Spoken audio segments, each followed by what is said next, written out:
ھذا ذکر رحمت ربک عبدہ زکریا، یہ بیان ہے تیرے رب کی رحمت کا جو اس کے بندہ زکریا پر ہوئی۔ ذکر کا یہاں معنی ہے بیان، اور اس کا مبتدا مقدر ہے ھذا ذکر، یہ بیان ہے رحمت رب کا عبدہ زکریا، رحمت تیرے رب کی جو اس کے بندہ زکریا پر ہوئی۔ اذ نادى ربہ نداء خفیا، ایک عبارت آپ کے پاس ہے، یہ سورت کہف کے لیے بے منزلہ تتمہ کے ہے، اور جو شبہات باقی ہے ان کو اس صورت میں رفع کیا گیا۔ پہلا شبہ ہے حضرت زکریا کے متعلق کہ ان کو بڑھاپے میں اولاد ملی، اس سے معلوم ہوتا ہے کہ انہیں تسلط غیبی حاصل تھا، تو اس منظر کو بیان کر کے اس شبہ کا ازالہ کرنا مقصود ہے کہ حضرت زکریا تو خود اللہ کو پکار رہے تھے اور اپنی عاجزی کا اظہار کر کے اللہ سے اولاد مانگ رہے تھے۔ اذ نادى ربہ، جب ندا کی اپنے رب کو، نداء خفیہ، ندا آہستہ، پکارنا آہستہ، قال رب، عرض کی اے میرے پروردگار، انی وہن العظم منی، بے شک میں کمزور ہو گئی ہڈیاں مجھ سے، واشتعل الرأس شیبا، اور شعلے مارتا ہے سر از روئے بڑھاپے کے، ولم اکم بدعائک، اور نہیں ہوں میں تجھے پکار کر، رب اے میرے پروردگار، شقیًا بد نصیب بدبخت۔ یہ ہے مسلک الانبیاء فی مسئلۃ الدعاء کہ انبیاء کرام اللہ سے کیسے دعائیں مانگتے ہیں، تو جہاں چند امور کو سمجھنا ضروری ہے۔ پہلا یہ اذ نادى ربہ، جب ندا کی اپنے رب کو، نداء خفیہ، ندا آہستہ۔ یہاں پر اشکال یہ ہے کہ نادا کا معنی ہوتا ہے زور کر کے پکارنا، نادا پورے زور سے پکارنا، جبکہ آگے آ رہا ہے خفیًا، آہستہ پکارا، تو آیت میں بظاہر تعارف ہے۔ اذ نادا، نادا کا تقاضا ہے شور، زور شور سے پکارنا، اور نداء خفیہ، آہستہ پکارا۔ تو ذہن میں رکھ لیں کہ یہاں زور شور کا تعلق ہے حضور قلب کے ساتھ، اور نداء خفیہ کا تعلق ہے زبان کے ساتھ۔ تو دعا میں جو بنیاد ہے وہ دل کا حضور اور جذبہ قلب ہے، اس لیے اور حضرات انبیاء کی دعاؤں میں بھی نادا کا لفظ آئے گا، لیکن نادا پنجابی معنی ڈانڈ مار کے پکارنا، لیکن یہاں جو زور ہے وہ اس سے مراد کیا ہے؟ حضور قلب، پورے دل جمی اور اخلاص قلب، قوت قلب، زور قلب کے ساتھ زبان سے جو آواز آئی وہ آہستہ تھی، لیکن پورا جوش دل میں تھا۔ اور یہی دعا مانگنے کی بنیاد ہے کہ آدمی کا دل مچل جائے اور دل زاری تضرع کا تعلق اسی حضور قلبی کے ساتھ ہے۔ تو فرمایا اذ نادا ربہ، جب پکارا اپنے رب کو۔ ربہ، یہ لفظ رب سید محمود آلوسی رحمت اللہ علیہ نے یہاں اس پہ بحث کی کہ قبولیت دعا کے لیے اللہ تعالیٰ کے بہت سارے اسماء ہیں۔ للہ الاسماء الحسنی فادعوہ بہا، کہ اللہ کے نام سب سے زیادہ خوبصورت، الحسنی اس میں تفضیل ہے، سب ناموں سے زیادہ سوہنے اور خوبصورت۔ فادعوہ بہا، فا فصیح ہے، اذا کان الامر کذالک، جب یہ مانتے ہو کہ سب سے خوبصورت نام اللہ کے ہیں تو فادعوہ بہا، دعا میں اللہ کے ناموں کا وسیلہ پیش کرو۔ فادعوہ بہا، تو علامہ آلوسی رحمہ اللہ نے لکھا کہ جو توسل بالاسماء ہے، ان میں سب سے زیادہ اقرب الی الاجابت دعا کے لیے وہ لفظ رب ہے، کہ جب آدمی دل سے رب رب کی پکار کرتا ہے تو یہ اللہ تعالی کی رحمت کو کمند ڈالنے کے مترادف ہے۔ جیسے کسی چیز کو آپ کمند ڈال کے کھینچتے ہیں تو لفظ رب میں یہ وہ اثر ہے کہ رب کے اندر یہی ربوبیت کا بیان ہے کہ پکار کے لائق ہی وہ ہے جو پالنہار ہے، دعا کے لائق ہی وہ ہے جس میں ربوبیت کی شان ہے، اور جس میں ربوبیت کی شان نہیں وہ پکار کے لائق ہی نہیں۔ اور رب کا معنی میں بتا چکا ہوں، اگر آپ کے ذہن میں ہو تو پھر یہی وہ وسیلہ اور توسل ہے، لفظ رب کے ساتھ اللہ کو پکارنا۔ جیسے فرمایا قال ربکم ادعونی، قال ربکم، تمہارے رب نے یہ حکم دیا کہ ادعونی سلونی، ادعونی فی حاجاتکم، کہ اپنی حاجتوں میں صرف مجھ ہی کو پکارو۔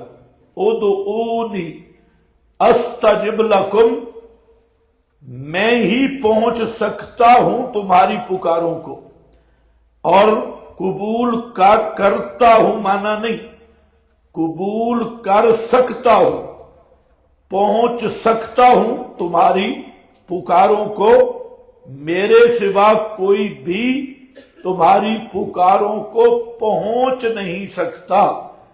اس لیے قال ربکم، شرح تہذیب پڑھی ہے، اس میں آپ نے شروع میں الحمدللہ کی جب بحث ہے تو وہاں آپ پڑھتے ہیں قضیہ قیاساتھا معہا، یعنی دعوی مع الدلیل، دعوے کے ساتھ دلیل بھی آئی کہ اللہ ہی کو پکارو۔ کیوں؟ اس لیے کہ وہ رب ہے، اس کا رب ہونا اس بات کی دلیل ہے کہ پکار کے لائق صرف اللہ ہے، اللہ کے سوا کوئی پکار کے لائق ہی نہیں۔ اور لائق لیاقت میں نے بتا دی کہ کوئی پکارے سننے والا ہے ہی نہیں، پکارے سننے والا ہے ہی صرف اللہ۔ تو اس لیے یہاں اذ نادا ربہ، پکارا اپنے رب کو، تو یہ علت دعا بھی آ گئی کہ رب کو کیوں پکارا؟ اس لیے کہ دعائیں سننا، حاجتیں پوری کرنا یہ رب ہی کا خاصہ ہے، اس کے علاوہ کسی کی یہ شان ہی نہیں۔ پہلے بھی حضرات انبیاء کرام گزر گئے، حضرت زکریا کسی نبی کی قبر پہ نہیں گئے استشفاء کے لیے یا دعا کے لیے۔ اور یہ جو گولڑے کے پیر ہیں نصیر الدین، اس نے اپنی کتاب استعانت اعانت کی شرعی حیثیت میں ایک بات لکھی۔ جب اس کا اپنے مولویوں سے جھگڑا پڑ گیا تو اس نے ایک بات لکھی، کہتا ہے یار میں نے پورا قرآن پڑھا، دیانت داری کی بات یہ ہے کہ قرآن کریم نے انبیاء کے متعلق ذکر کیا کہ انبیاء کو بھی حاجتیں پڑی، انبیاء پہ بھی مصائب آئے، اور کہتے ہیں مجھے پورے قرآن میں نہیں ملا کہ کوئی پیغمبر کسی نبی کی قبر پہ گیا ہو اور وہاں جا کے اس نے پکارا ہو۔ جس پیغمبر نے بھی پکارا تو براہ راست اللہ کو پکارا۔ اس لیے یہ عنوان ہے مسلک الانبیاء فی مسئلۃ الدعاء۔ انبیاء کا مسلک کیا ہے؟ دعا کے مسئلہ میں ایک شک کہ انبیاء کو جب بھی ضرورت پڑی تو صرف اللہ کو پکارا اور اللہ کے سوا کسی کو بھی نہیں پکارا۔ اور دوسرا کیسے پکارا؟ ربہ، اللہ کے ناموں کے توسل سے پکارا، اور غیر اللہ کی ذات کا وسیلہ نہیں پیش کیا۔ 5 تن پاک تے 12 امام تے 14 معصوم اور ٹھکری شاہ تے کھوتا شاہ، یہ کسی کا بھی پیغمبر وسیلہ نہیں پیش کرتا۔ پیغمبروں کا مسلک ہے پکار بھی صرف اللہ کی، اور وسیلہ بھی ہے تو کس کا؟ صرف اللہ کے ناموں کا۔ دوسری بات علامہ علوسی رحمہ اللہ نے یہ لکھی کہ دوسرا طریق ہے کہ جو حاجت آپ طلب کر رہے ہیں تو اس کے مناسب اللہ کا نام ذکر کرو۔ رزق کی ضرورت ہے رزاق، اور مشکلات ہیں فتاح، گناہوں کی بخشش چاہیے غفار۔ تو جتنی آپ کی حاجتیں ہیں، اس حاجتیں محدود ہیں اور اللہ کے نام بے شمار ہیں، اور ہر حاجت کے مناسب اللہ کا نام ہے۔ تو جو چیز آپ مانگنا چاہتے ہیں اس کے مناسب اللہ کا نام ذکر کریں۔ تو یہ بھی کیا ہے؟ توسل بالاسماء۔ اور اس کی 2 صورتیں ہیں۔ ایک صورت ہے کہ اللہ کے ناموں کا ذکر کر کے مانگتا ہوں تیرے ناموں کے توسل سے، یہ طریق بھی دونوں طریقے سے صحیح بیان ہے۔ آداب الدعا، اور یہ بھی اس کو ذرا سیٹ کر، آداب الدعا، دعا اور ذکر کے اصل آداب میں سے ہے آہستہ دعا کرنا، اور نداءً خفیہ پر حضرت زکریا کی مدح کی گئی۔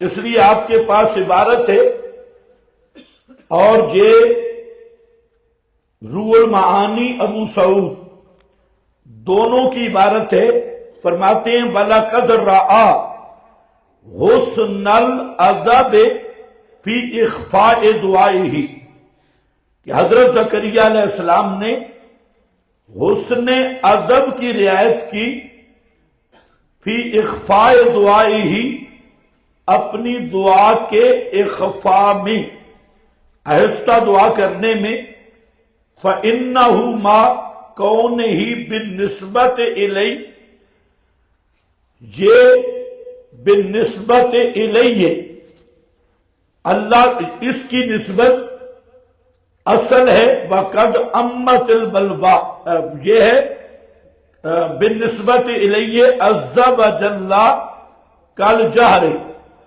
ادخل فی الاخلاص اللہ کے سامنے آہستہ دعا کرنا یہ کیا ہے؟ ادخل فی الاخلاص وابعد من الریا ایک تو اخلاص زیادہ ہوتا ہے اور دوسرا ریاکاری سے زیادہ دوری ہے، وَأَقْرَبُ اور زیادہ چھٹکارا ہوتا ہے، ان لائمۃ الناس علی طلب الولد کہ لوگ ملامت کریں گے کہ بوڑھا دعا مانگ رہا ہے بیٹے کی.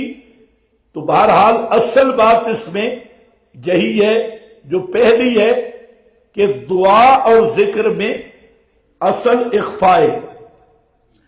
اسی طرح اگلی عبارت ہے، فرماتے ہیں فی جوف اللیل لأن الذکر والدعا سرا اکثر اخلاصا کہ دعا اور ذکر جو سرن ہوتا ہے اس میں اخلاص زیادہ ہے. بل اخفاء سنت الدعا اور اخفاء یہ دعا کی سنت ہے، یہ مظہری کا حوالہ ہے. اور مظہری کا حوالہ میں اس لیے لایا کہ یہ نقش بندی بزرگ ہے. بل اخفاء سنت الدعا وقد تقدم ان المستحب من الدعا قرطبی کی عبارت ہے، پہلے گزر گیا کہ مستحب دعا سے الاخفاء اخفاء ہے. فی سورۃ الاعراف سورۃ اعراف میں بہذہ الآیت النص فی ذالک یہ آیت اس میں نص ہے، لأنہ سبحانہ اثنى بذالک علی زکریا حضرت زکریا کی اللہ نے مدح فرمائی ہے نداء خفیہ پر. یہ نص ہے کہ دعا میں اصل کیا ہے؟ اخفاء. بولو کیا ہے اصل میں؟ اخفاء. اسی طرح ابو بکر جساس راضی ہے، فرماتے ہیں مدحہ باخفاء الدعا اللہ نے حضرت زکریا کی اخفاء دعا پر مدح کی. وفیہ الدلیل علی ان اخفاءہ افضل من الجہر بہ جہر سے اخفاء افضل ہے. اسی سے امام ابو حنیفہ رحمت اللہ علیہ نے استنباط کیا کہ جو آمین ہے یہ بھی دعا ہے. آمین کیا ہے؟ یہ بھی دعا، اور سورہ یونس سے ثابت ہے کہ آمین دعا ہے. اب آمین کی 3 قسمیں ہیں، ایک آمین بالجہر ہے، ایک آمین بالسر ہے، اور ایک آمین بالشر ہے. آمین بالجہر اونچا آمین کہنا، اور دوسرا آمین بالسر. تو یہ ائمہ کا ایک فروعی اختلافی مسئلہ ہے. اب آمین کے متعلق روایات مختلف ہے، کہیں مد بہا صوتہ، کہیں جہر بہا، کہیں اخفا. تو روایات مختلف ہے. تو امام اعظم ابو حنیفہ رحمت اللہ علیہ ان کا مذہب کی خصوصیت یہ ہے کہ وہ اوفق بالقرآن کو ترجیح دیتی ہے کہ قرآن کے جو زیادہ موافق ہوگا. تو اب یہ بات طے شدہ ہے کہ آمین دعا ہے. اب آمین آہستہ کہنی ہے یا جہرن کہنی ہے؟ اس میں روایات 3-4 قسم کی ہے، تو اب اس کا حل کیا ہوگا؟ تو امام نے لیا اوفق بالقرآن کو۔ کس کو لیا؟ اوفق بال، جو قرآن کے زیادہ موافق تھا، اور وہ اصل پہ امام صاحب لے آئے، اور ان احادیث کا بھی جواب دے دیا کہ جہاں پر جہر تھا وہ تعلیماً جہر تھا، بطور سنت کے نہیں تھا۔ تو جہر والی حدیثیں بھی جمع ہو گئی، اخفاء والی بھی جمع ہو گئی، کہ جہر فقط تعلیماً تھا، وہ بطور سنت کے نہیں تھا، اور اصل کیا ہے؟ اخفاء ہے۔ تو اب اس نقطہ پہ امام کے اس قول پہ ساری حدیثیں جمع ہو گئی ہیں، اور یہی مذہب احناف کی خصوصیت ہے کہ تمام احادیث جمع اگر ہوتی ہے تو وہ مذہب احناف پہ ہوتی ہے، باقی ترجیح بنیادیں ہوتی ہے، اور کوئی ضابطہ کلیہ نہیں ملتا۔ یہاں پر اب یہ حدیثیں ساری جمع ہو گئیں، اور کوئی حدیث بھی مسترد نہیں ہوگی۔ جو آدمی تمام حدیثوں پہ عمل کرنا چاہتا ہے وہ ہمارے ساتھ چلے،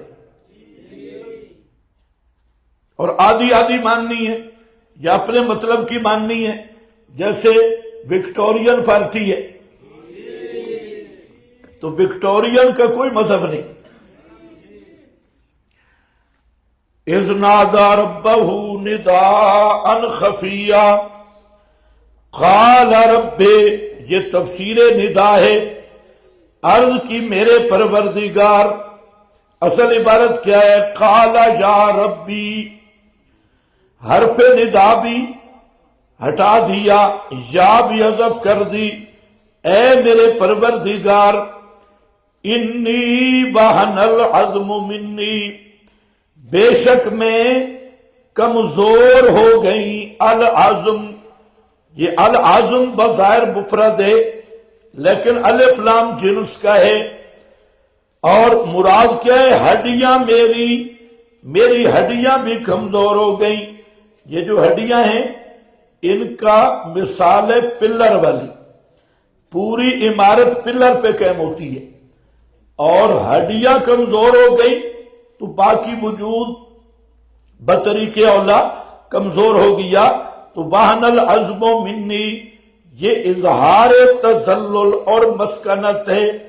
یہ بھی دعا کا طریقہ ہے کہ آدمی اپنے تذلل اور مسکنت کا اظہار کرے، اپنے ضرورت کا اظہار کرے۔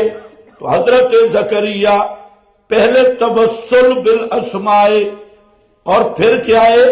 اظہار تذلل اور مسکنت، اپنی مسکینی کو ظاہر کر رہے ہیں، اپنے عاجزی کو ظاہر کر رہے ہیں کہ اللہ میں کمزور ہو گیا، میں بوڑھا ہو گیا، اولاد کا موسم جوانی ہے، اولاد کا موسم جوانی ہے، اور میرے اسباب ختم ہو گئے۔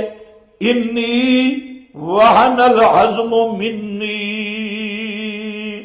واشتعل الرأس شیبا، اس کو استعارہ کہا جاتا ہے۔ استعارہ دوسرا ذوق کہ بھڑک اٹھا سر میرا از روئے بڑھاپے کے، یعنی میرا سر بھی سفید ہو گیا، جیسے انگارہ میں آگ بھڑکتی ہے اس طرح میرے سر کے سفید بال یہ بھی بھڑک اٹھے ہیں، یعنی پورا سر سفید ہو گیا۔ نیچے عبارت ساتھ ملاؤ، سو اس حالت کا مقتضی تو عدم درخواست ہے، اس حالت کا مقتضی تو عدم درخواست ہے، لیکن وَلَمْ أَكُمْ بِدُعَائِكَ رَبِّ شَقِيًّا، نہیں ہوں میں بے دعائِكَ۔ اس کے دو معنی ہیں، ایک معنی یہ ہے کہ نہیں ہوں میں تجھے پکارنے کی وجہ سے، تجھے پکارنے کی وجہ سے با سببیہ ہے، اور بے دعائی ایاکا، بے دعائے کا بے سبب دعائی ایاکا، تجھے پکارنے کی وجہ سے میرے پروردگار نہیں ہوا ہوں میں بدبخت، میں بدبخت نہیں ہوا۔ بدبخت وہ ہوتا ہے جو تیرے سوا اوروں کو پکارنے لگ جاتا ہے، بدبخت مشرک ہوتا ہے جو تیرا دروازہ چھوڑ جاتا ہے اور قبروں کو پکارتا ہے، درختوں کو پکارتا ہے، انبیاء اولیاء کو پکارتا ہے۔ وَلَمْ أَكُمْ بِدُعَائِكَ رَبِّ شَقِيًّا۔ اسی سورت کی آیت نمبر 48 لکھا ہے،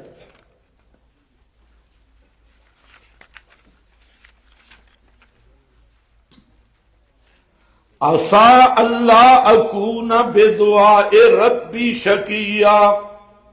حضرت ابراہیم کیا کہتے ہیں؟ وَأَعْتَزِلُكُمْ وَمَا تَدْعُونَ مِن دُونِ اللَّهِ وَأَدْعُو رَبِّي عَسَىٰ أَلَّا أَكُونَ بِدُعَاءِ رَبِّي شَقِيًّا كَمَا شَقَیْتُمْ بِعِبَادَةِ الْأَصْنَامِ الجلالین۔ تو اسی کرینہ سے حضرت شیخ القرآن رحمت اللہ تعالی علیہ اس آیت کا یہی معنی کرتے ہیں، فرماتے ہیں کہ لم اکم بے دعائے کا، لم اکم بے دعائی ایاکا، کیا ہے بے دعائی؟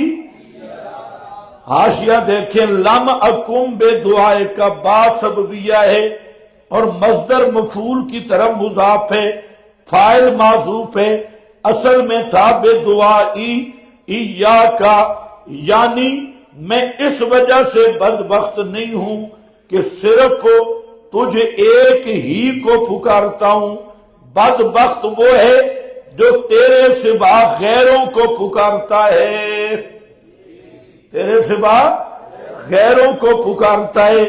حضرت امام اہل سنت حضرت نیلوی شاہ صاحب رحمت اللہ علیہ وہ بھی اپنے حاشیے پہ یہ عبارت لکھتے ہیں کہ میں تجھے پکارنے کی وجہ سے بدبخت نہیں ہوا، کیونکہ تیری پکار کرنا، تیری پکار چاہے اجابت فی الفور ہو یا نہ ہو، پکار تو تجھے رہا ہوں، دروازہ تیرا نہیں چھوڑا، میں تیرے سوا کسی اور کو نہیں پکارتا، اور یہ کام تجھے چھوڑ کر غیروں کو پکارنا یہ کام بدبختوں کا ہے، یہ کام کس کا ہے؟ بدبختوں کا ہے۔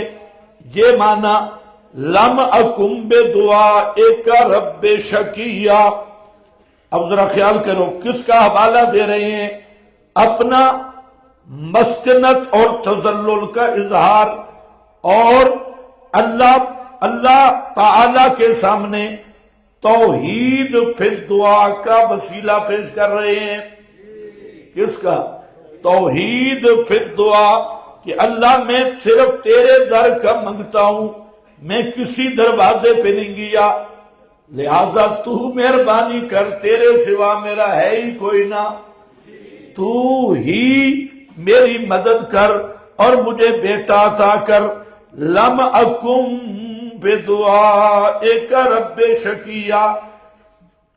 دوسرا معنی کہ نہیں ہوں میں تجھے پکار کر اے میرے رب کبھی بھی خالی جھولی واپس نہیں آیا، شقیّا، خالی جھولی بے مراد نہیں ہوا۔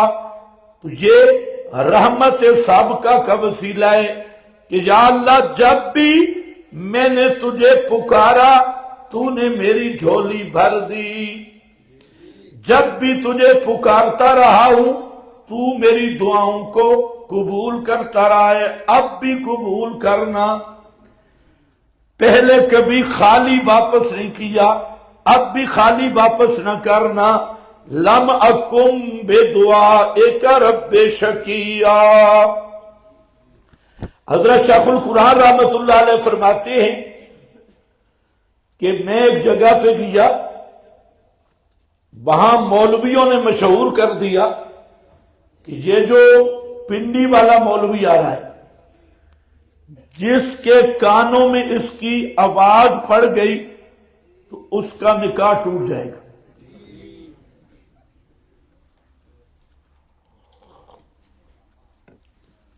فرماتے ہیں کہ میں گیا تقریر کرنے، ایک بابا جو بعد میں اس نے بتایا، بابے نے اپنا حال، وہ بابا شہر سے بھاگ گیا، جھاڑیاں تھی اس میں بابا چھپ گیا کہ اس گستاخ کی آواز میرے کانوں تک نہ آئی۔ وہ اللہ کی شان، جو لاؤڈ سپیکر تھا اس کا رخ بھی انہیں جھاڑیوں کی طرف تھا، تو اس نے بڑا کان میں روئی شوئی ڈالی، لیکن آواز تو شیخ القرآن کا تھا، تو وہ آواز کانوں میں پہنچ گیا۔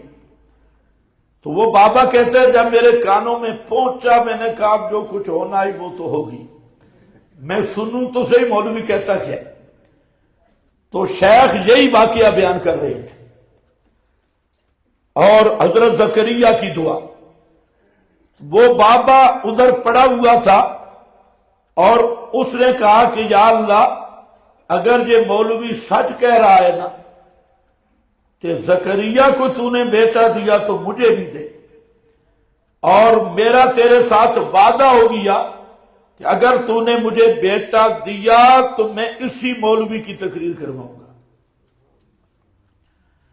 شیخ کہتے ہیں میں تو آ گیا، اور سال کے بعد وہ بابا آیا جمعہ پڑھنے پنڈی، اور جمعے کے بعد مجھے ملا اور مجھے بتایا کہ اللہ نے مجھے بیٹا بھی دے دیا، اب میں آپ سے تاریخ لینے آیا ہوں، اور میں نے اللہ سے وعدہ کیا، اور بابے نے بتایا کہ کوئی دربار میں نے نہیں چھوڑا تھا، ہر دربار پہ منتیں مانی اور پورا وہ قصہ سنایا۔ تو اصل بات یہی ہے کہ دعائیں پڑھی نہیں جاتی، دعائیں مانگی جاتی ہیں۔ آج ملا بھی دعا پڑھتا ہے، مانگتا نہیں، اور پڑھتا بھی مقتدیوں کو خوش کرنے کے لیے۔ مقتدی سامنے بیٹھے ہیں تڑ تڑ تڑ تڑ اڑ جائیں۔ یہ دعائیں، یہ تو دعا کے ساتھ مذاق ہے۔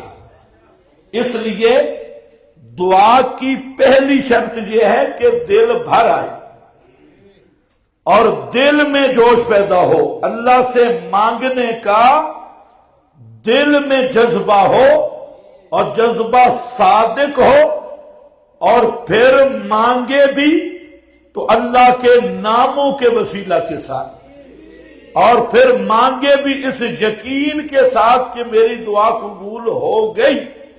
اس یقین کے ساتھ ذرا مانگے اور اپنی ذلت اور مسکنت کا اظہار کرے، تو یہ چیزیں اجتماع میں نہیں ہوتی، یہ تنہائی میں ہوتی ہے۔ اندر ٹی وی پہ بیٹھ کے نہیں آتے، میرے اللہ آجا آجا، سامنے چند زنانیاں بٹھا کے ٹی وی پہ مکار بیٹھ کے دعائیں کرتا ہے، یا مقتدیوں کے سلام کے بعد یہ اجتماعی دعاؤں پر رگڑا نکالتا ہے اور لوگوں کو دھوکہ دیے میں دعا کر رہا ہوں۔ یہ دعا نہیں کر رہا، یہ دعا کے ساتھ مذاق کر رہا ہے۔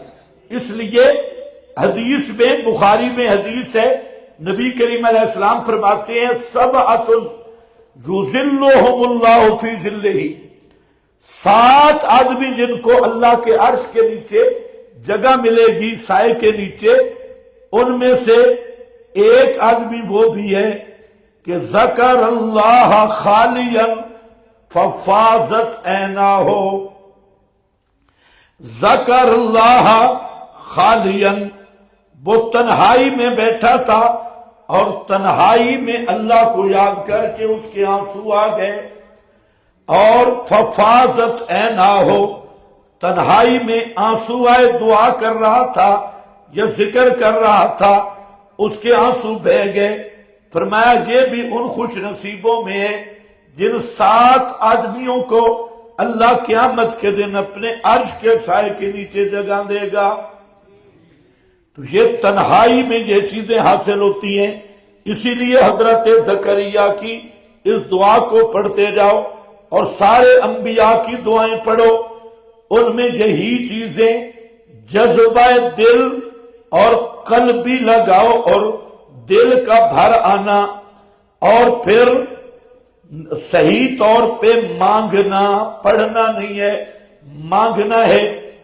کبھی 26 نمبر نکل جاؤ، 10 روپے مانگنے والی اور مانگنے والا 50 روپے مانگنے والی، وہ گاڑی کا وہ وہاں قریب چھوڑتی نہیں ہے، دروازے نہیں چھوڑتا، کہتے 50 روپے دے، ایک دفعہ آپ کہتے ہیں دور ہو جا، کوئی چیز نہیں، وہ دوسرے دروازے سے آ جاتا ہے، پھر تیسرے سے، وہ 50 روپے ایسے ذوق سے مانگ رہا ہے اور تو اللہ سے مانگنا سیکھا ہی نہیں۔ ہاں، مولوی کو ڈرائیور بنائے ہوئے دعا کر، مولوی صاحب تو ڈرائیور، میں پیچھے بیٹھا ہوں، کر دعا۔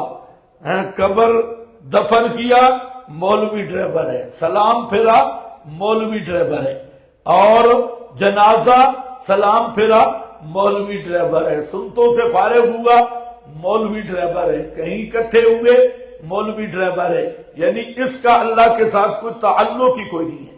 مولوی اور مولوی جو دعا کرتا ہے ماشاءاللہ، مشربہ حرام وملبسہ حرام، اس کا سارا ہی عاریتن ہے، ہر چیز۔ وَلَمْ أَكُمْ بِدُعَائِكَ رَبِّ شَقِيًّا وَإِنِّي خِفْتُ الْمَوَالِيَ مِنْ وَرَائِي۔ یہ کیا ہے؟ بیان مرجع، کیوں دعا کر رہا ہوں؟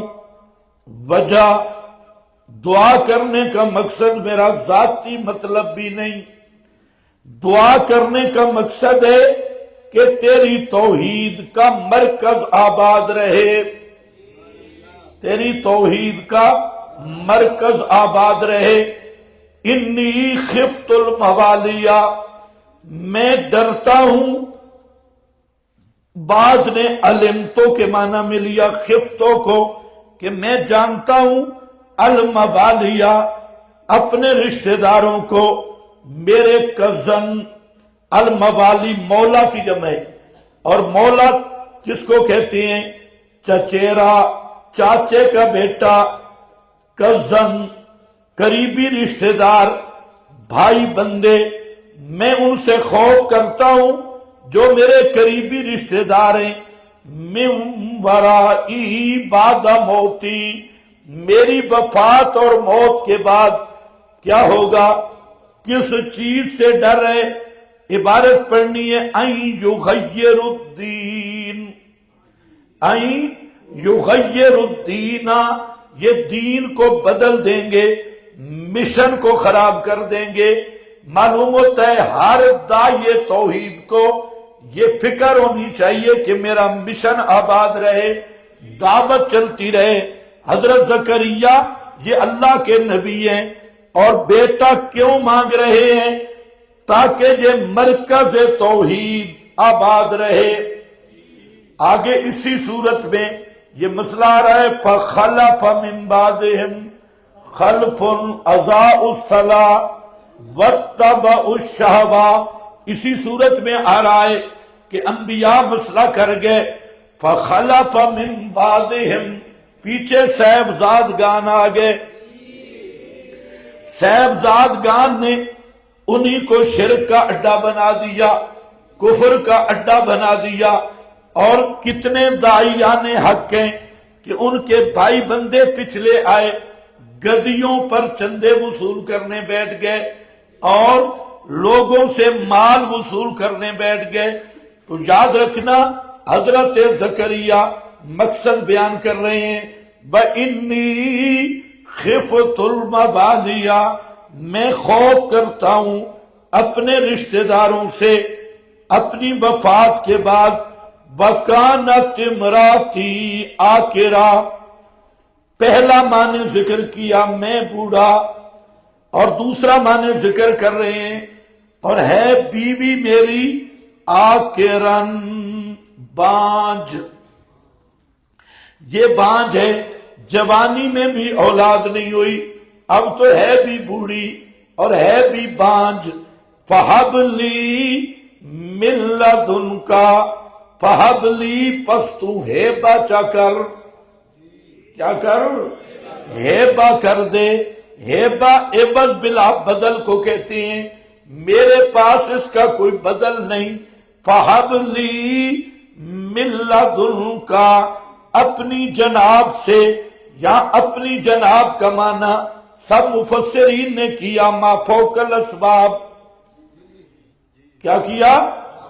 ما فوق الاسباب، کیونکہ پہلے بتا رہے ہیں اسباب ختم ہو گئے، میں بھی بوڑھا، میری بیوی بھی بوڑھی، اور ہے بھی آکر بانج ہے، بچہ جننے کے قابل جوانی میں بھی نہیں تھی، تو اب اسباب نہیں تو کیا کر؟ من لدنکا اختراء منک بلا سبب، اختراء منک بلا سبب، یاد رکھو جی ما فوق الاسباب انہوں نے اپنی طرف سے نکالا ہے۔ ہاں من لدنکا کا معنی جہاں بلا توسط اسباب، میرے اسباب نہیں، کس کو سمجھ آ رہی ہے میری بات؟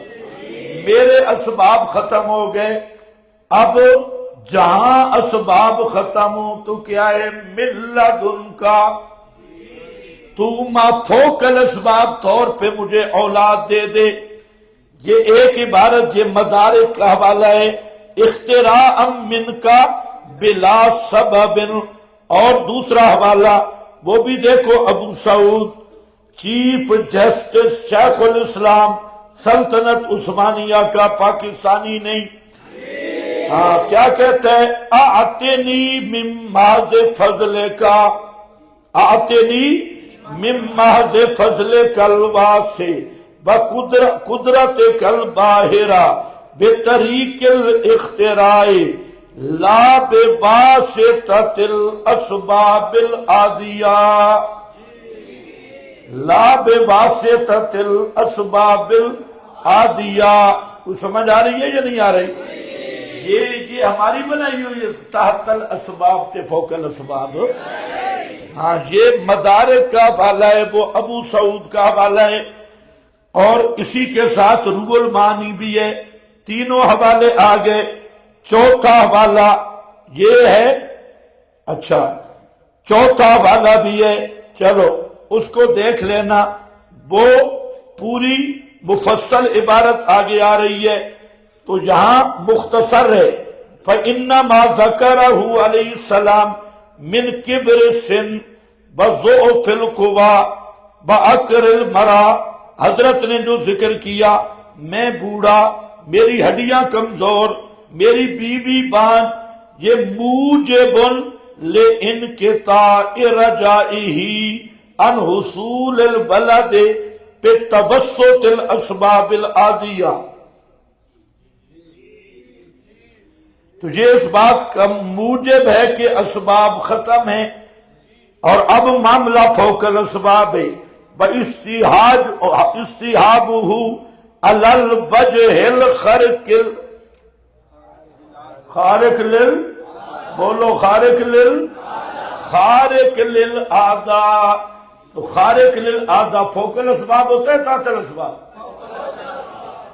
خارق للعادہ، تو دو مسئلے سمجھ آئے کہ خرق عادت فوق الاسباب ہوتا ہے، تحت الاسباب نہیں، اس لیے خرق عادت کا فاعل کون ہوتا ہے؟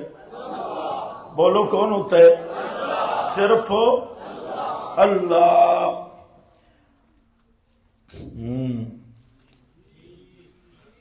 اب بتاؤ، یہ جتنے اکابر کہہ رہے ہیں کہ کلیب بدر کا سننا معجزہ تھا، تو یہ کیا کہہ رہے ہیں کہ للڑ مشرک ہے؟ کیوں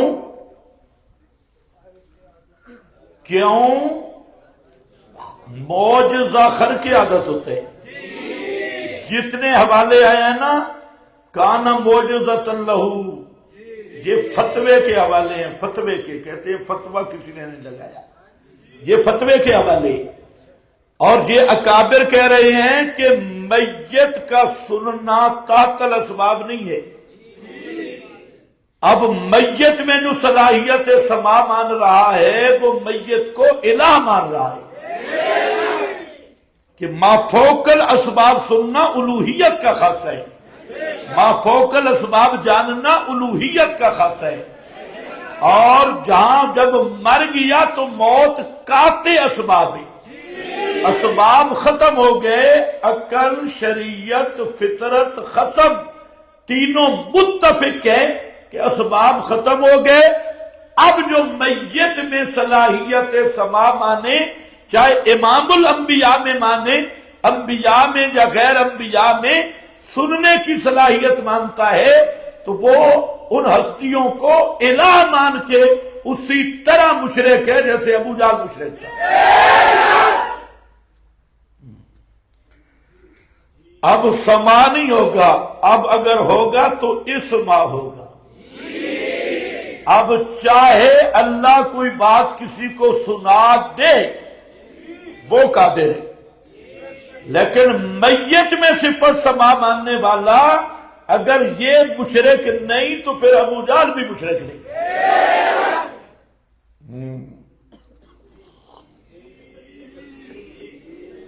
ملدن کا سمجھ گئے یا نہیں سمجھ گئے؟ ملدن کا یہ میرا فتویٰ ہے نا، ملدن کا مخلص بن جاؤ، 2 نمبر نہ بنو۔ یہ بات مجھے میری سمجھ سے بالا کر رہے کہ سارے ملا لگے ہیں جی ما فوق الاسباب غیر اللہ کے لیے، علم مانے مشرک ہے، تصرف مانے مشرک ہے، استمداد ما فوق الاسباب امور میں کرے مشرک ہے، کہ سما مانے ما فوق الاسباب نہیں، او دیوبندی ہے، وہ بالکل ہمارا دادا جی ہے، ماما جی ہے، بھائی جی ہے، وہ مشرک نہیں۔ اگر وہ مشرک نہیں تو پورا الہ عبد معبود کا معیار ہی تمہارا غلط ہے، پھر یہ بھی مشرک نہیں۔ اگر یہ مشرک ہے تو اس کو بھی مشرک ماننا پڑے گا۔ چلو یہ حوالے 2-4 مقاصد کے لیے۔ ایک مقصد کہ یہاں تحت الاسباب فوق الاسباب کی تقسیم ہماری نہیں۔ پیر نصیر الدین صاحب جب پھنس گئے تھے تو ایک سرگودے کے بزرگ تھے اشرف سیالوی، اس نے ان کے خلاف کتاب لکھی۔ اس نے ایک رسالہ نکلتا تھا، اس میں مسئلہ استمداد بیان کیا۔ یہ پھر گیا عرب بھی گیا، وہاں پر بھی ملا اور بہت پریشان تھا۔ پھر ایک ساتھی تھا جو پہلے رافضی تھا، بعد میں رضا خانی بنا، پھر وہ ہمارے بیان بھی سنتا تھا، کبھی کبھی جمعہ بھی پڑھتا تھا، اس کے ساتھ بھی اس کا تعلق تھا۔ تو پیر صاحب نے پہلے اس کو کہا کہ یار وہ میں وہاں آؤں تو مسئلہ بنے گا، ان کو میرے پاس لے آؤ۔ تو اس نے مجھے بتایا، میں پھر گیا، پیر صاحب سے ہماری لمبی نشست ہوئی، وہ اسی پہ پریشان تھا، تحت الاسباب فوق الاسباب۔ اشرف سیالوی نے کہا کہ تحت الاسباب فوق الاسباب یہ تو حسین علی وہابی کی ایجاد ہے، یہ وہاں بھجرہ میں بیٹھ کے اس نے ایجاد کی ہے، تحت الاسباب فوق الاسباب یہ تو چیز ہی کوئی نہیں۔ تو میں نے پیر نصیر الدین کو 25 حوالے لکھوائے تھے تحت الاسباب فوق الاسباب پر۔ اب بھی یہ اس پہ تو 50 سے بھی زیادہ لکھا ہے الفرقان میں، اگر آپ جمع کریں۔ اور اب تو مسئلہ الہ میں بھی آ چکے ہیں نا، 20-25 تو اس میں بھی آئے ہوئے۔ تو یہ جب میں نے ان کو لکھا، اتنا خوش ہوا۔ پھر اس نے جو کتاب لکھی اس نے دھڑلے کے ساتھ، میں نے اسے کہا کہ حوالے آپ نے نہیں دینے، آپ نے لکھنا تحت الاسباب فوق الاسباب، اور سیالوی جب چاچا کرے گا نا پھر اگلے رسالے میں بھرمار کر دیا بنو، یہ کہے گا حسین علی نے کیا، تو پھنسانے کا بھی طریقہ ہوتا ہے، لیکن وہ پھر بیچارہ فوت ہو گیا، کتاب اس کی آ گئی تحت الاسباب فوق الاسباب استعانت اعانت، یہ اس کے بعد لکھی گئی، اس میں یہ اس نے بحث کی ہے۔ خیر بہرحال یہ حوالے ذہن میں رکھ لے، ملت ان کا کیا معنی؟ ہاں، حبلی ملت ان کا، ہیبا کر مجھے بلا توسط اسباب، میرے پاس اسباب نہیں، ولین وارث یعنی بیٹا، یرثنی بجرث من آل یعقوب، جو میرا بھی وارث بنے اور آل یعقوب کا بھی وارث بنے۔ سن رہے ہو یا سو گئے ہو؟ میرا بھی وارث بنے، آل یعقوب کا بھی وارث بنے۔ اب ذرا توجہ فرماؤ، اہل تشیع اور للڑ برادری دونوں کا نظریہ یہ ہے کہ انبیاء کرام کی مال میں بھی وراثت جاری ہوتی ہے، جبکہ اہل سنت قاطبتاً اجماعاً متفق ہیں کہ حضرات انبیاء کرام کی مال میں، اس کو صاف کرو، مال میں وراثت جاری نہیں ہوتی، حضرات انبیاء کرام کی وراثت علم میں جاری ہوتی ہے۔ توجہ ہے؟ یہ کس کا نظریہ ہے؟ اہل سنت کا، جبکہ اہل تشیع اور للڑ برادری یہ متفق ہیں اس مسئلے پر کہ حضرات انبیاء کرام کی مالی وراثت ہوتی ہے۔ فرق یہ ہے کہ اہل تشیع کہتے ہیں صحابہ نے غصب کر لی اس لیے تقسیم نہیں ہوئی، اور للڑ برادری کہتی ہے نبی زندہ ہیں اس لیے تقسیم نہیں ہوئی۔ یعنی علت میں اختلاف ہے، مسئلہ دونوں کے نزدیک یہ ہے کہ انبیاء کی مال میں وراثت جاری ہوتی ہے، انہوں نے کہا تقسیم نہیں ہوئی، انہوں نے بھی کہا تقسیم نہیں ہوئی۔ وہ کہتے ہیں تقسیم اس لیے نہیں ہوئی کہ صحابہ نے غصب کر لی، اور للڑ کہتے ہیں تقسیم اس لیے نہیں ہوئی کہ نبی زندہ ہے۔ میری بات آپ سمجھ گئے؟ اب اہل تشیع نے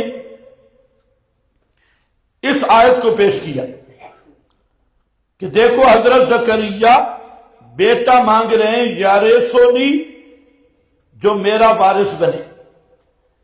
اگر زکریا کا بیٹا زکریا کا وارث بن سکتا ہے تو نبی کی بیٹی نبی کی وارث کیوں نہیں بنتی؟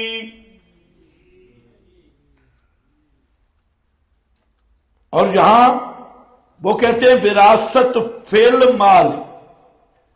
اچھا، اہل سنت تفسیروں میں بھی یہ قیلا موجود ہے، لیکن یاد رکھو ابن جریر نے اور سالبی نے اور سیوطی نے، تینوں نے اہل سنت کی کتب تفسیر میں بھی یہاں وراثت فی المال کو لایا ہے، لیکن ہمارا چیلنج والا دعویٰ ہے کہ جتنی روایتیں اہل سنت کتب میں وراثت مالی کی آئی ہیں ان کے راوی شیعہ ہیں، اس لیے ان کا اس باب میں کوئی اعتبار نہیں ہے۔ ایک بات۔ نمبر 2 کہ وراثت مالی پر تمام اہل تشیع کو ہم پورا چیلنج کر کے کہتے ہیں کہ قرآن کریم کی صرف ایک آیت جس میں حضرات انبیاء کرام کی وراثت مالی کی تصریح ہو، 30 پاروں والے قرآن میں سے لائیں، اس قرآن میں ایک آیت بھی موجود نہیں۔ تو جب وہ پھنستے ہیں کہتے ہیں ہمارا قرآن تو غار میں ہے، تو ہم کہتے ہیں جب تک تمہارا وہ قرآن نہیں آتا اس پہ ایمان لے آؤ۔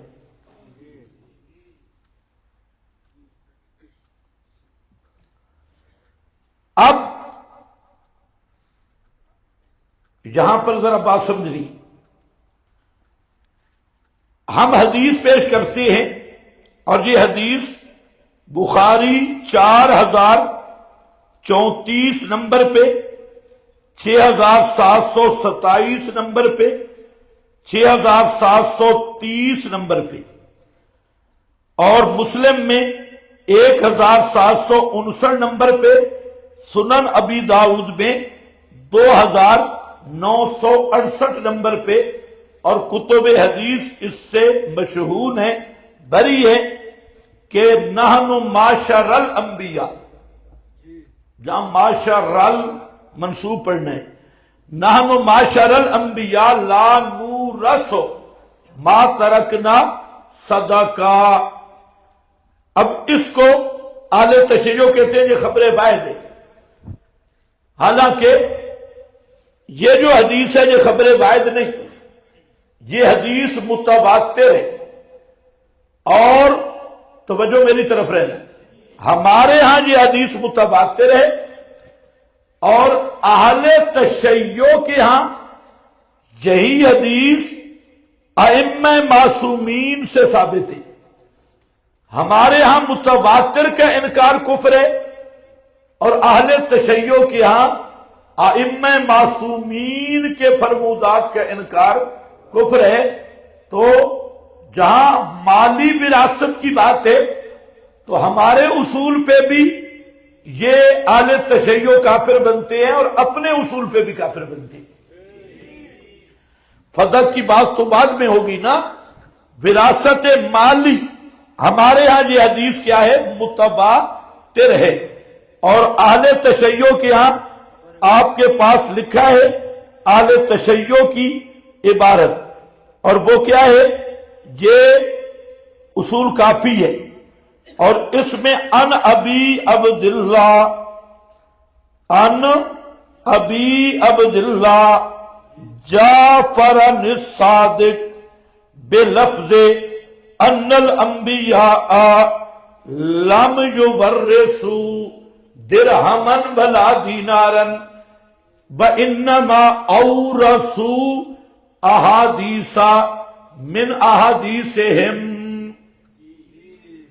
من احادیثہم، یہاں میں نے صرف ایک لائن، اہل تشیع کی کتب میں بہت زیادہ ہیں، یوسی کو ملا پہ میں نے ساری کٹھی کی ہے، یوسی کو ملا اس رکوع پہ اصل بات ہے یہ۔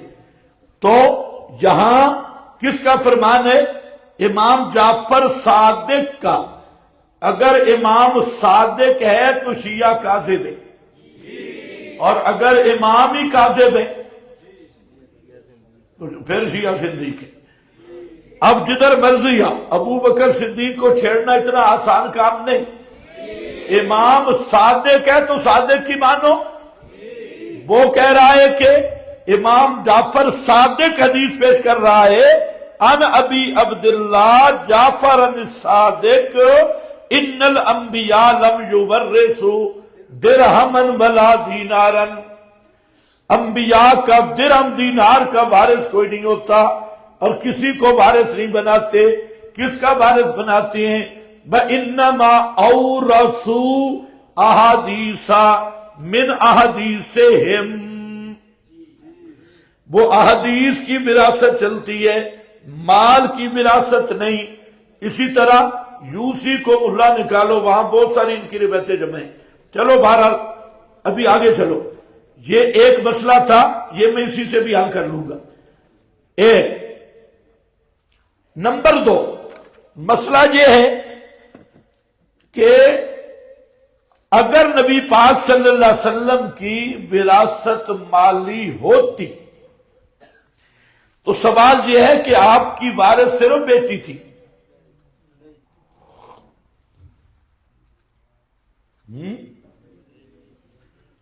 آپ کی ازواج بھی وارث تھی، آپ کا چچا بھی وارث تھا، درینہ اولاد نہیں ہے، اور چچا عباس ہے، حضرت فاطمہ بھی۔ اچھا، پھر یہی جو وراثت والا مسئلہ ہے، شیعہ مذہب میں ایسا ایکسیڈنٹ ہوتا ہے کہ سارا یہ مسئلہ جہنم میں چلا جاتا ہے۔ کیوں؟ ان سے پوچھو ابو بکر صدیق نے کیا کیا؟ غصب، انہوں نے نہیں دیا۔ حضرت عمر نے کیا غصب، حضرت عثمان نے بھی کیا غصب۔ پھر 4.5 سال علی رہے، علی نے کیوں چچا کے بیٹوں کو نہیں دیا، حسن حسین کو نہیں دیا؟ اب جو فتویٰ ابو بکر پہ ہے سوچ کے لگاؤ وہی فتویٰ علی پہ،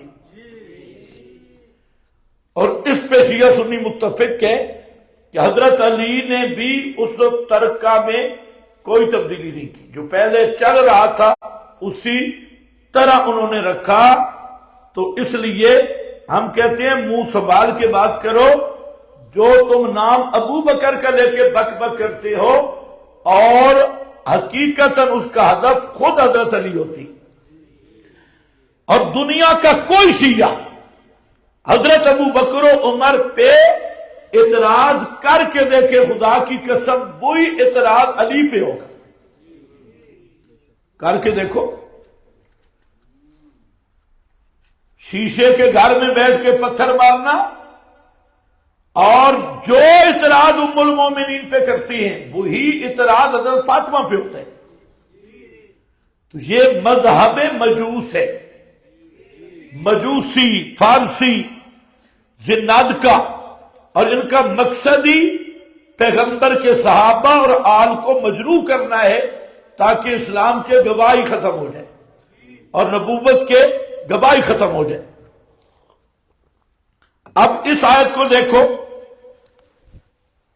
ایک حضرت زکریا، میری طرف توجہ رہے، بوڑھے ہیں اور بوڑھا پیغمبر ہے، نبی ہے۔ اب پیغمبر کی یہ سوچ کہ یا اللہ میرا جو مال ہے نا یہ کزن لے جائیں گے، اس لیے میرا بیٹا دے تاکہ میرا مال سنبھالے، یہ نبی کی شان ہے؟ مال آج دنیا دار عام آدمی بھی وہ بھی یہ سوچ نہیں رکھتا۔ تو جب بیٹا ہے نہیں تو پھر وارثوں کا حق ہے نا، پھر ان کو حق سے محروم کرنے کے لیے حضرت زکریا بیٹا مانگ رہے ہیں کہ ان کے پاس میری دکان نہ جائے اور میری دکان میرے بیٹے کے پاس جائے۔ یہ کوئی ایمان یا عقل والا آدمی اس کا تصور بھی نہیں کر سکتا کہ حضرت زکریا بوڑھے ہو کے اپنی دکان بچا رہے تھے، اور اس پہ سنی شیعہ متفق ہے کہ حضرت زکریا کا مال کتنا تھا، وہ لکڑی کا کام کرتے تھے، اور اپنی حلال رزق کمانے کے لیے اب وہ لکڑی کے آرا شارا کوئی کزن نہ لے جائیں اور تیسی کرنڈی وہ نہ لے جائیں، یا لکڑی کے جو اوزار ہوتی ہیں یہ کزن نہ لے جائیں، اس لیے مجھے بیٹا تو شرم سے مر جانا چاہیے۔ یہاں پیغمبر پہ اتنا بڑا الزام لگاتے ہوئے کہ حضرت زکریا مالی وارث مانگ رہے تھے، لیکن بات پھر بھی نہیں بنی۔ قرآن ہے لا یأتیہ الباطل من بین یدیہ ولا من خلفہ، تو پوری دنیا شیعت پہ اب قرض ہے کہ تمہاری بات مانتے ہیں، مان لیا کہ پیغمبر کو مال کا لالچ تھا معاذ اللہ، اور مان لیا کہ وہ اپنی دکان کا وارث مانگ رہے تھے کہ میری وراثت یہ جو چند ٹکے ہیں کسی اور کے پاس نہ جائے، لیکن اس کا جواب تمہارا باپ دے گا کہ یارثنی، میرا بیٹا میرا بھی وارث بنے اور آل یعقوب کا بھی وارث بنے۔ بیٹا زکریا کہے آل یعقوب کا کس قانون سے وارث ہے؟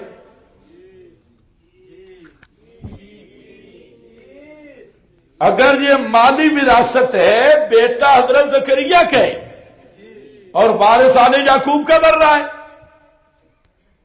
تو اس پہ بھی ایک ماتم بنتا ہے، اگر کرے گھوڑا نکال کے تو اچھی بات ہے، یہ یارثنی با یارثو من آل یعقوب نس کتی ہے کہ یہ وراثت مال والی نہیں، یہ وہ وراثت علمی ہے، وراثت مشن کی ہے، مسئلہ توحید کے بیان کی ہے، جو آل یعقوب بھی بیان کرتے رہے، حضرت زکریا بھی بیان کرتے رہے۔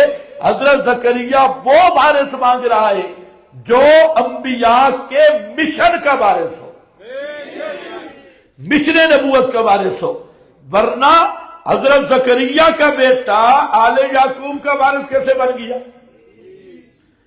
پھر یہ ہے کہ آل تشیع بیچارے 2 گھنٹے عوام کو رلاتے ہیں، اب تک ان کے ذاکروں نے یہ طے نہیں کیا یہ ہبہ تھا یا وراثت تھی۔ اگر ہبہ ہے تو وراثت نہیں، وراثت ہے تو پہلے ذرا بیٹھ کے یہ فیصلہ تو کرو نا، خامنائی سے پوچھ کے آؤ یہ وراثت ہے یا ہبہ ہے، فیصلہ کرو۔ ایک ذاکر وراثت مار رہا ہے، دوسرا ہبہ کر رہا ہے، ہبہ ہے تو وراثت نہیں، وراثت ہے تو ہبہ نہیں۔ اور اگلی بات آخری سن کے آگے چلو، اگر غور کیا جائے، میری طرف توجہ رہے، غور کیا جائے تو اس باغ فدق نے مذہب مجوس کو جہنم کے اسفل درجے میں پہنچا دیے۔ لیکن کوئی تھوڑا سا سوچ رکھنے والا آدمی ہو، ایک چھوٹی سی بات سن لے۔ سوال کس پہ 3 گھنٹے عوام کو رلاتے ہیں؟ نبی کی بیٹی دربار خلافت میں گئی، تقریر کی، دربار خلافت میں گئی، جبکہ سارا شیعہ مذہب کی بنیادی کتابیں کہہ رہی ہیں اگر خلیفہ ناحق ہے اس سے اپنا حق مانگنا حرام ہے۔ اصول کافی تک، بہار اور انوار سارے کہہ رہے ہیں اگر خلیفہ ناحق ہے اس سے اپنا حق مانگنا حرام ہے، کیونکہ یہ تحاکم الی الطاغوت ہے، تحاکم الی الطاغوت ہے۔ اب بات ابو بکر کی نہیں رہ گئی، اب بات ہے شیعہ مذہب کی۔ ان سے پوچھو تمہاری کتاب، یا تو اپنی کتابوں پہ لعنت کر کے ان سب کو جہنم میں مارو، اگر تمہاری ساری کتابیں اور اصول کافی جیسی کتاب یہ فیصلہ سنا رہی ہے خلیفہ ناحق سے اپنا حق مانگنا حرام ہے، تو جو پیغمبر کی بیٹی پہ حرام کے مطالبے کا الزام لگائے وہ خود حرام کہے۔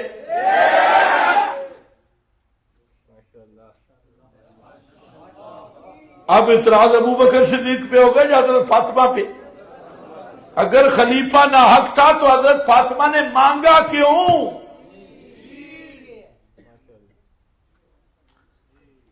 تو مانگنا دلیل ہے کہ حضرت فاطمہ بھی خلیفہ برحق سمجھتی تھی۔ تو جب خلیفہ برحق ہے تو برحق خلیفہ کی مخالفت کرنے والا فخرج منہا انک رجیم کا مصداق ہوتا ہے۔ یارثنی و یارث من آل یعقوب، میرا بھی وارث بنے، و یارث من آل یعقوب، اور آل یعقوب کا بھی وارث بنے، وجعلہ رب رضیہ، وجعلہ اور رب کر دے اس کو اے میرے پروردگار رضیاً، فعیل مفعول کے معنی میں ہے، رضیاً مرضیاً، رضیاً مرضیاً اسے پسندیدہ کر دے، رضیہ یا زکریا۔ ہاں جی قاضی صاحب ادھر ہو، چوری چوری جانے کی اجازت نہیں، ساتھ اس کو بھی لے ہو۔ رب رضیاً یا زکریا انا نبشرک بغلام